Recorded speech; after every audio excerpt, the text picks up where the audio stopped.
So we have the truck back on the ground. We had to take the tie rod and we did have to cut it down on the saw. As you can see right here, we cut off was approximately a 1/2 inch, so a 1/4 inch of each one. And right now our toe in is about 1/8 of an inch. We might have to go a little bit more, but we still got to drive the truck. Track bar is in, but the Synergy track bar, I'm concerned that it's threaded out too much because the instructions call for a max of 1.75 inches, and we're at like 2 1/4 right now. So the thread engagement in there, you can't really see it very well. It's okay on the sleeve, but out here, I don't think it's threaded enough. I don't think we can even see in there enough. It might be okay, but I'm just concerned about it just because I don't want it to wobble around because it's threaded out pretty far. So as you can see, we have stock 16-inch wheels. The offset on them is aftermarket, so they do not hit the top of the tie rod end. A lot of guys have to deal with that with stock aluminum wheels. So you'd have to nip this down about halfway so you can maintain that 10mm.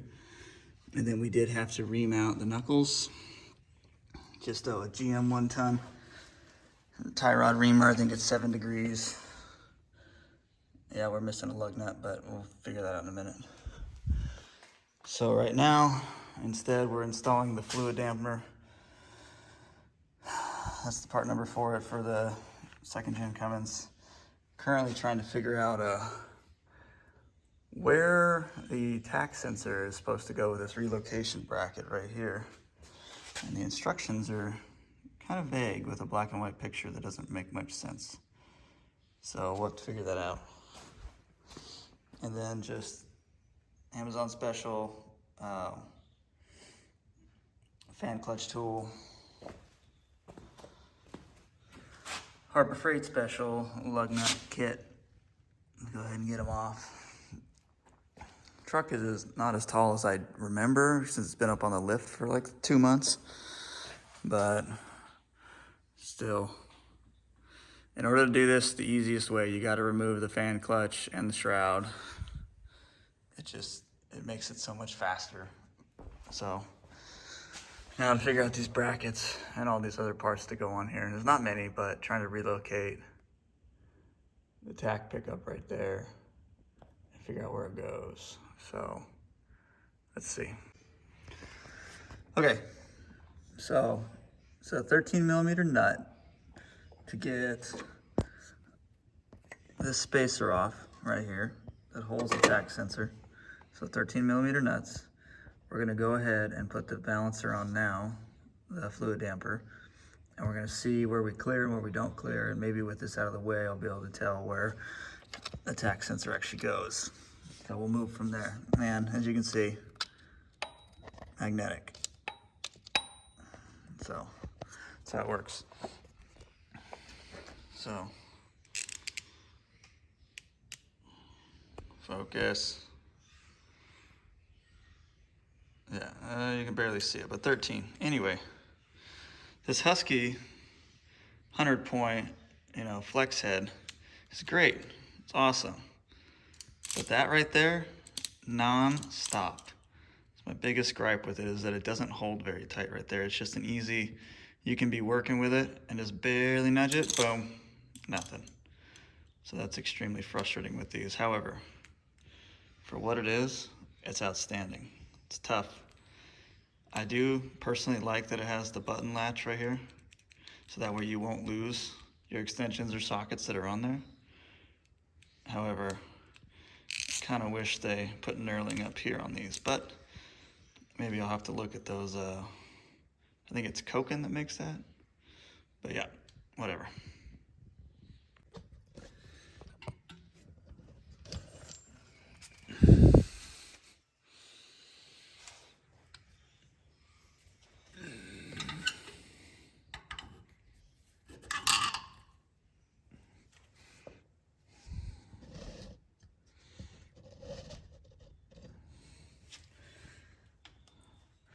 Okay.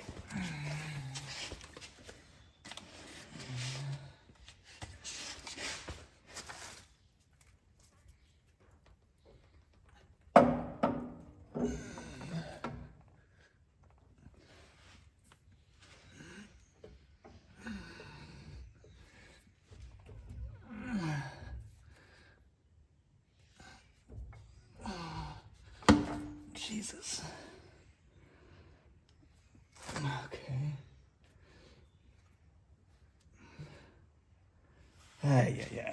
Gotta clean that up a little bit.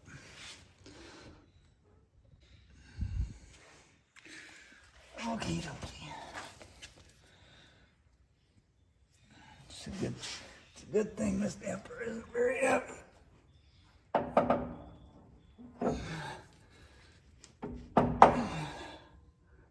Okay, that's on there.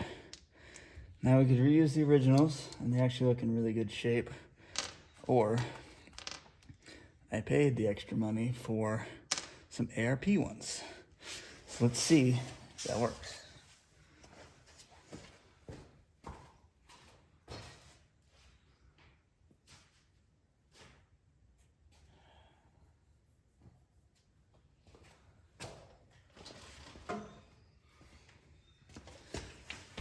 These bad boys.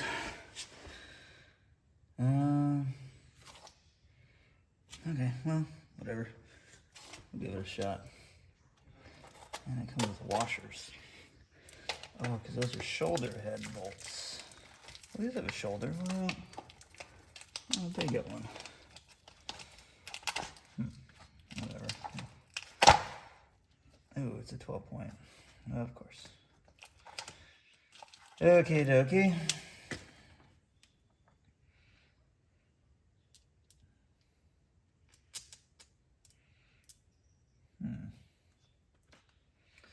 So there's a little bevel in there. I don't know if you can see it or not. Just barely right there. I wonder if the internet will tell me that I did it wrong, but I'm gonna put it to the shoulder. It's probably wrong, but that's okay. We live and learn. We make mistakes, we move on. Oh well. Okay. Get these ready. And come on. Get on there, dang it.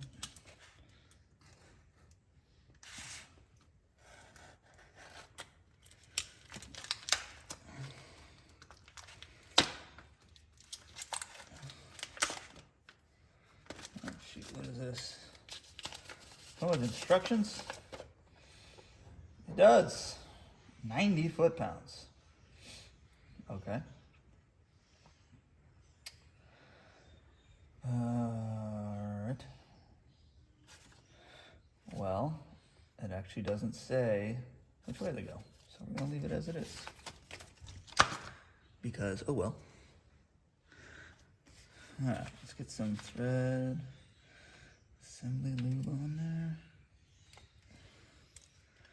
Let's see here.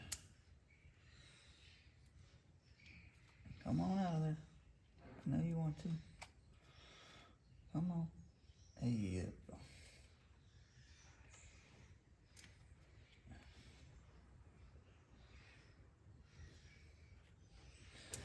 And anyone that's watching this video, of the probably 2 people that will watch it, to my knowledge, there is no specific way that these balancers are supposed to go on in the 6BT Cummins. So to my knowledge, there is not a specific way that they have to go. All you do is just get them ready, get them started. And this is actually safer than having a 25-pound balancer above my head, actually, is to have at least one of them threaded in. Because that's how you do safety. Because, you know, safety is whatever safety is. I don't know. Ask an OSHA guy. Oh, there's the one.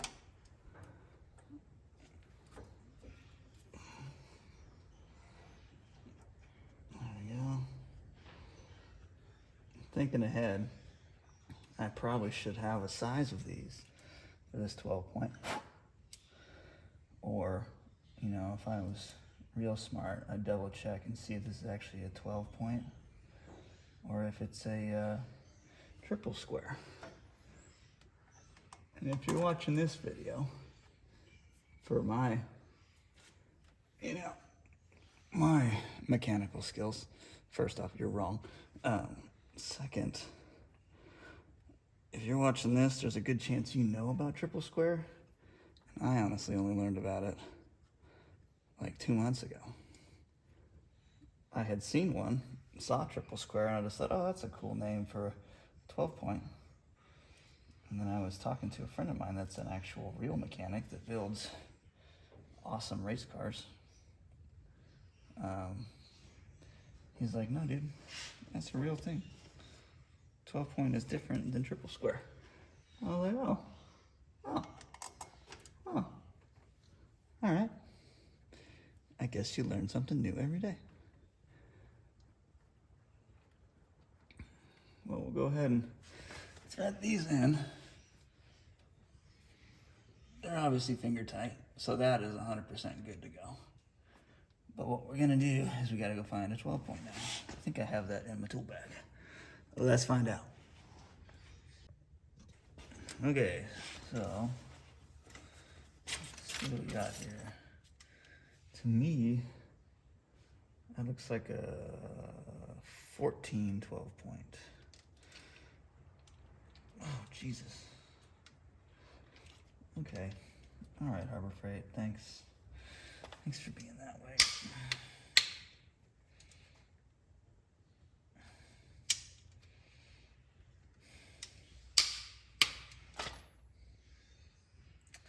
Man, where? You gotta be kidding me right now. Do I really need pliers for this? Oh my gosh, I do.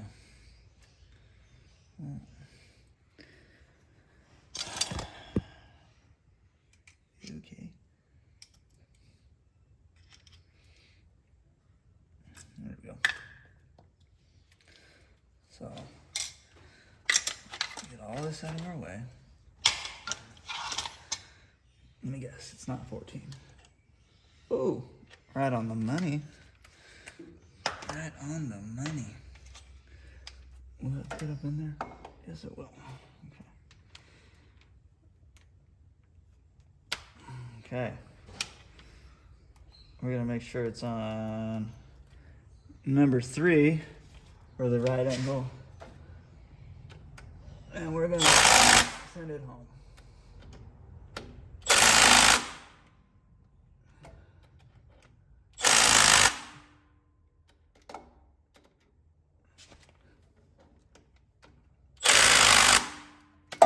Okay. That looks tight to me. We can go ahead and at least get that back up in place. Now we need to figure out where that bracket goes for the tach sensor, because we do need that. Because I read if we don't get tach signal, then there's a chance we won't charge our batteries. And we'll be in for a different world of hurt. Let's go look at that.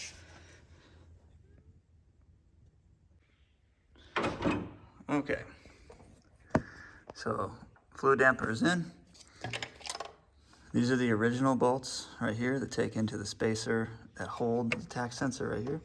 So there's probably, this one right here is probably a 1/2 inch under it.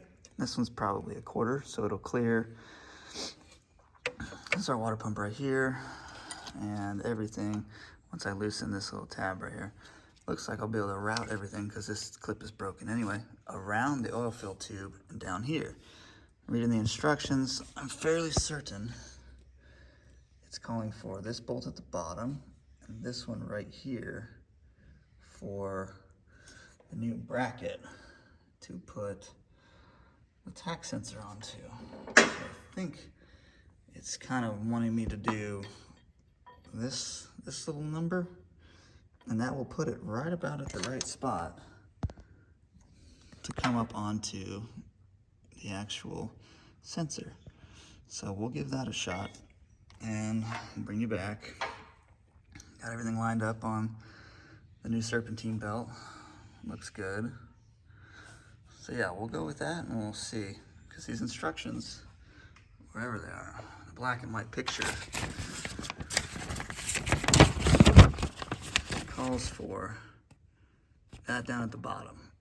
Absolute garbage picture, but I'm pretty sure that's what it's wanting me to do. So we'll try that first. I'm pretty sure I need to do an oil change anyway on this, so if oil comes out, it's not a big deal. We'll make it work either way. Yeah, I think that's it for right now. Otherwise, yeah, it looks really good in there. So both of these screws are long ones. So that means that they're going through the timing cover into the engine block. So we have the first stud there, and we have the other one to go in there, if you can see it. So it'll work. So since I have some of this assembly lubricant, I decided I'd just put it on. Come on, zoom in. He'll do it. Ah, whatever. Either way, I'm gonna go ahead.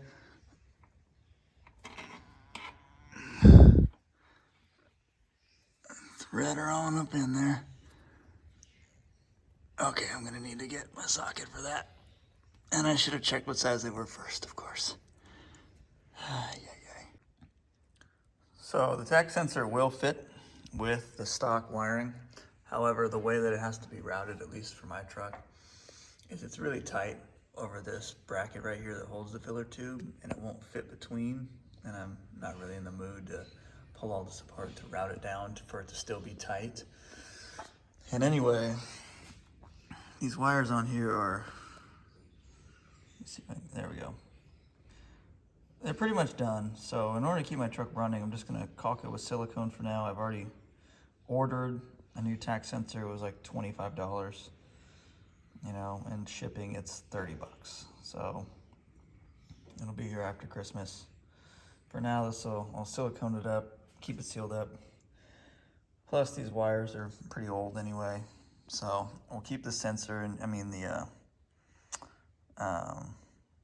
we'll keep the plug and wires in here, and then we'll just update it once I get the new one. We'll just snip it like I did here, rewire it back in, probably just snip both, cut it fresh, redo it.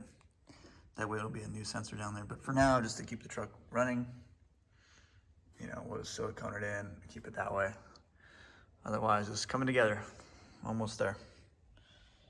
And just a little reference to those that don't do wiring, maybe I'm doing it wrong, but cut a little bit off, or you could do it one at a time, which you can do, which I do on occasion.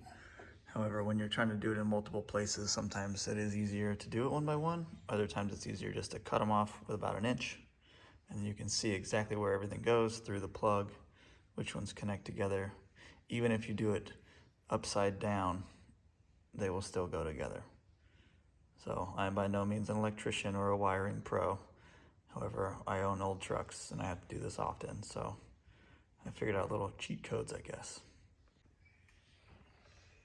So this shows you how long it is. So right here, wrapped around, and then I can go down there and see it. You can't really tell actually, but it is damn close, which is what it's supposed to be. And we can see, I still need to put some silicone on there, but we'll get to that in just a second. We'll start getting everything else put back together though. We can still reach that from the bottom and see it probably easier than up here. But it's crazy long, so just be wary of that when you start putting everything back together. We do not want that getting caught up in the fan by any means. So we'll probably, actually, like loop it, there we go, loop it back like that. And secure it up, because we still do have this little wire loom holder we can use. And we'll just pick one probably down there, and that could probably work actually pretty good. So we'll do that.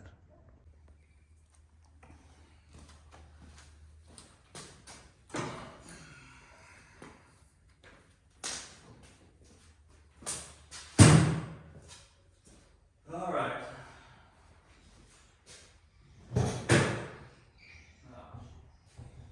Shoot.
So this is what's inside the Mopar track bar setup, the 3rd gen. I think it's 08 plus, maybe 07. I don't remember for sure. Let's see if it'll zoom in.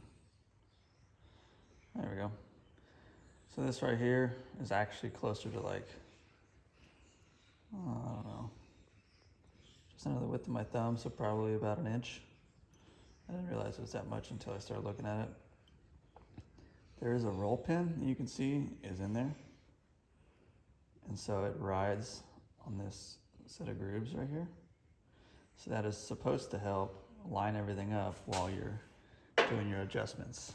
However, to fit the 2nd gen, it just will not do it. There we go. So obviously, as you can see, we didn't need to go that much, but we did. Still adjusting the toe in. Need to take it for a test drive, but we ran into a different problem with the serpentine belt, so that would just stop us dead on the track anyway. But everything else under here is nice and tight now. I'm gonna be cutting these coil springs down. It's just, the ride height on this truck is absolutely ridiculous. It's way too freaking tall, and it's gonna be a work truck. And it's got a apparently rebuilt 47 RE in it. And that will probably end up just blowing itself apart because they're not outstanding transmissions. I'm sure someone would tell me, oh, get the power-driven diesel this, or get a, ATS that. I would much rather just it have an NV4500, maybe an NV5600 or a G56. I'm certain someone will tell me I'm wrong and that there's all kinds of stuff wrong with those with those transmissions, so it is what it is. I'd much rather have a better split in the, 2, 3, 4 years rather than just 3 and 4 being a big old jump from underdrive to direct drive. But that's neither here nor there right now. We'll make this truck get going. Everything clears. Needs to be clean still. Got some funky gaps on everything. And then the passenger door has some weird work going on with it. So it's latched, but you can get it to open a little bit. So there's obviously an air gap in there, but it makes no sense what's up with this thing. It's got some weird ripples in it, so it means it was hit somewhere along the line. Not really sure exactly what, and then they just painted right over all this stuff, so get it figured out. We'll get there. Got the battery tender on while I'm gone. Everything's connected back up. Just trying to correct some of this. Because if you look in there, if you look at the AC compressor, you can only see half of the head of the bolts. Those should be clean open, and I've already reamed out these 2 outer holes. I still need to ream out the inner holes. So something is definitely off with this truck. There's, let's say the intercooler boots here. I don't think they should be that loose, actually. Oh, they're all crunched up on the backside. That's not good. They're like hitting the inner fender, and this truck was definitely tapped in the front for sure. So something's up with the AC compressor or the tensioner. I'm gonna try and figure it out without having to throw parts at it, but it might be going no AC for a little bit just to make sure it's running on the road. Plus it's wintertime here in Texas, so that only lasts for about a month anyway. Cool, nice weather. But that might be the saving grace for now, is just going to a non-AC belt routing just for the time being.